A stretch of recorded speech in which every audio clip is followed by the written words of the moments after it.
బాగా వినాలి. ఈరోజు చాలామంది బైబిలు చదువుతున్నారు. చదవటం తప్పని నేను అన్ను.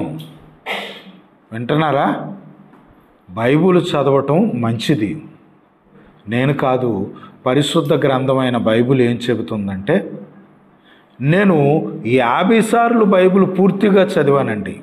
ఆదికాండం నుండి ప్రకటన గ్రంథం వరకు 100 సార్లు నేను బైబిల్ చదివానని చాలా గొప్పగా చెప్పుకుంటారు. బైబిల్ అంటుంది, బైబిల్ చదవడం ముఖ్యం కాదు, చదివిన దానిని గ్రహించావా అని దేవుడు అడుగుతాడు. చదివినోడు గొప్పోడా, చదివిన దానిని గ్రహించినోడు గొప్పోడా అని అంటే, చదవటం ఎంత ముఖ్యమో చదివిన దానిని గ్రహించటం కూడా అంతకన్నా ముఖ్యమని పరిశుద్ధ గ్రంథమైన బైబిలు ప్రకటిస్తుంది. ఇది ఎంతమందికి తెలుసు? చాలామందికి తెలియదు. ఈరోజు బైబిల్ చదవడానికి కూడా చాలామందికి సమయం లేక క్యాలెండరు ఒక్కొక్క తేదీ దగ్గర ఒక వాక్యము రాస్తారన్నమాట. 1 గంట సమయం ఇచ్చి బైబిల్ చదవలేక, ఒక అధ్యాయం పూర్తిగా చదవలేక, ఒక 2-3 అధ్యాయాలు చదవలేక, ఈ సంఘాల ద్వారా ఇవ్వబడిన క్యాలెండర్స్ ఉంటాయి కదా, ఆ రోజున్న వాక్యాన్ని చదివేసుకొని, అమ్మయ్యా దేవుడికి స్తోత్రం, నేను ఈరోజు వాక్యం చదివేశాను అని గొప్పగా అనుకుంటారు. అంటే వాక్యం చదివినందుకు మంచోడువే.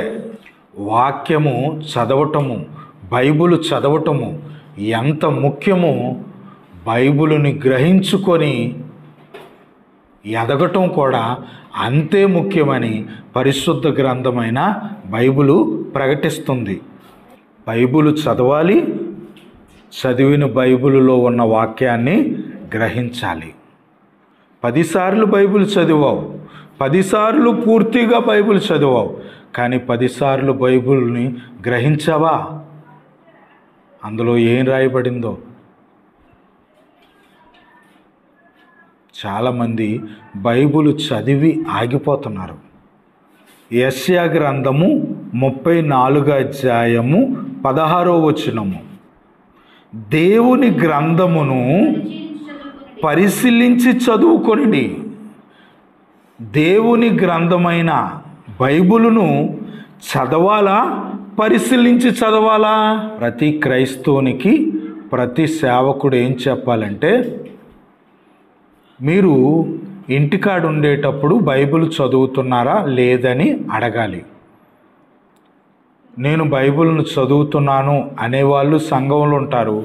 కనీసం బైబిల్ని చదవరు, కానీ ఆ బైబిల్ని దెయ్యాలు రాకన్నా తలపక్కన,